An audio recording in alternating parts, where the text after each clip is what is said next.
Hello everyone, welcome to my channel. I hope everyone is having a wonderful day. Before starting the video, please go ahead and hit the subscribe button and give this video a like up, bold, and the beautiful spoilers for next week's show. Deacon Sharp, seeing Kanan, getting violent in defense of his daughter Hope Logan, Annika Noel, and Brooke Logan, Catherine Kelly Lang, getting desperate, and Taylor Hayes, Rebecca Budig, calling her out for some skanky antics. Plus, there is a life that's on the line. B&B held their spoilers late this week, which is something they tend to do when there's big cliffhanger Friday action. But we've still got some good stuff to talk about. So, as this past week ended, we all saw Steffy Forrester, Jacqueline Missinswood, find Liam Spencer, Scott Clifton, unconscious on Bill Spencer, Don Diamond, from stoop, bleeding from his head. Of course, Steffy was horrified, and she called an ambulance. Liam was rushed into the ER, and Dr. Grace Buckingham said that Liam has a brain bleed, an intracranial hemorrhage, and his brain may be dying for lack of oxygen. So this is really bad. Steffy was absolutely beside herself and screaming when Liam flatlined on Friday. They definitely wanted us to be worried he was going to die in the cliffhanger episode. No doubt he is going to need brain surgery to stop the bleeding. The good news is, we know Liam survives because we have got a behind-the-scenes picture from an upcoming episode where Liam is with Bill at Il Giardino. They are lunching and Liam has got some sort of wrap or linen-looking kind of beanie thing covering his head. Now, I don't know if that's part of his costume or if they're covering up a bandage, and they didn't want it seen in the behind-the-scenes photo. In the photo, we saw Heather Tom working with the actors because she was directing that episode, and they taped it the same day they did the episode that aired March 26, the one with Brooke and Hope raging at each other. So look for Liam to get his surgery, get out of the hospital, and sit down for a pleasant lunch with his dad, Bill Spencer, in the next week or so.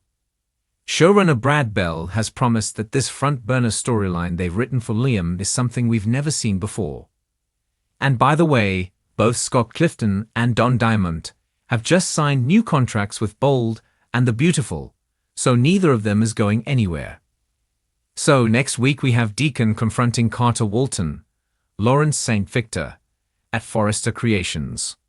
Now this past week that just ended, Deacon promised Hope that he would take care of everything. He is stepping up. He's being Big Daddy. So when he shows up over at Forrester Creations, Carter tells Deacon he thought Hope would understand what he did, but no, her dad claps back, and Deacon asks how many times does Hope have to have her heart broken, because that's what he sees. And then he goes full Karate Kid on the COO, gives Carter this kick in the leg, and then he's punching him. And as Deacon's assaulting him, Carter goes all in. He lunges at Deacon and throws a punch back. We're going to see Smell Good girl Daphne Rose, Muriel Villar, rushing in to break up the fight. It looks like a crazy good scene actually. I'm pretty excited to see it. And then after Deacon leaves, obviously, Daphne is going to comfort Carter. It's about time we start seeing more sparks with them. And this whole showdown probably reinforces the fact it's a good thing he and Hope are done. And Deacon recently offered one of the little apartments above Il Giardino to Hope even though she's not crazy about being around Sheila Carter. And next week Hope may take Deacon up on that offer and leave her tiny cabin at Brooke's estate. Deacon and Hope, we know already have a lot more scenes together coming soon. Both the actors confirmed they have filmed a ton of episodes together. And you know, I think Brooke is not going to be able to get Ridge Forrester, Thorsten Kaye, to give Hope her job back. I just don't see Ridge backing down, and Hope is probably going to blame her mom, especially because Brooke actually seems more focused on getting Ridge back in her life than getting Hope her job back. And I'm also interested to see if Hope's going to be grateful or horrified to find out her daddy, Deacon, went full kung fu father on betraying Carter. I do think Hope may be impressed that her dad's willing to go to war for her, and hopefully Carter won't try and press charges for that in-off assault that he's subjected to. And hey, If you've not seen Kanan reprise his role from Karate Kid 3 in the series on Netflix, Cobra Kai, he's awesome, and he knows all those moves. He actually is a martial artist.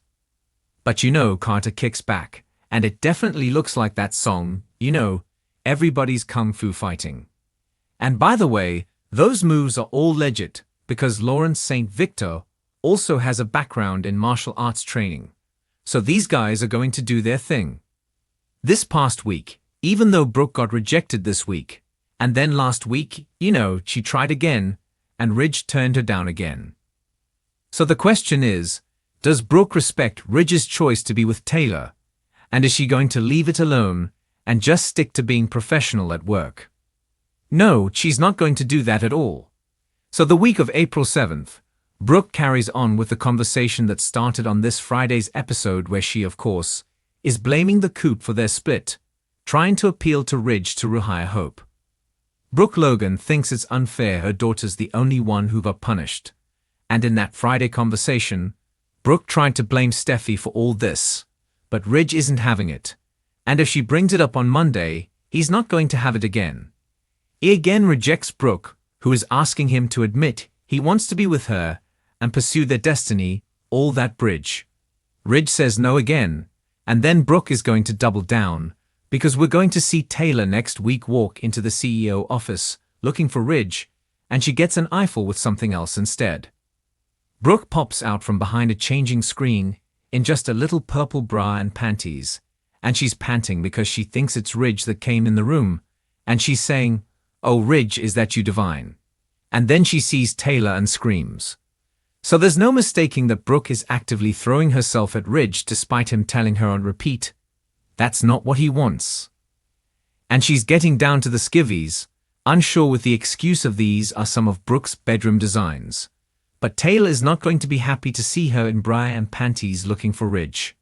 She may drop a correct kick on Brooke like Deacon does on Carter. This whole thing could get slapstick. Plus, we have lunatic Luna Nozawa, Lisa Yamada, complaining to her grandma Sheila next week that Will Spencer, crew Morrow, is wasting his time with Electra Forrester, Lania Grace, whom she calls Prissy. Meanwhile, Will and Electra get frisky making out at Forrester Creations. But Will does seem a little impatient about intimacy, even though he's told Electra he can wait. But he may be tempted by Luna, because he was having a little daydream about that offer. Also next week, watch as word spreads about Liam's medical crisis. Steffi has to follow up on this text from Finn Tananovlan, who's wondering why she and Liam haven't shown up for the plans they made with Kelly Spencer, Sophia Paris-McKinley.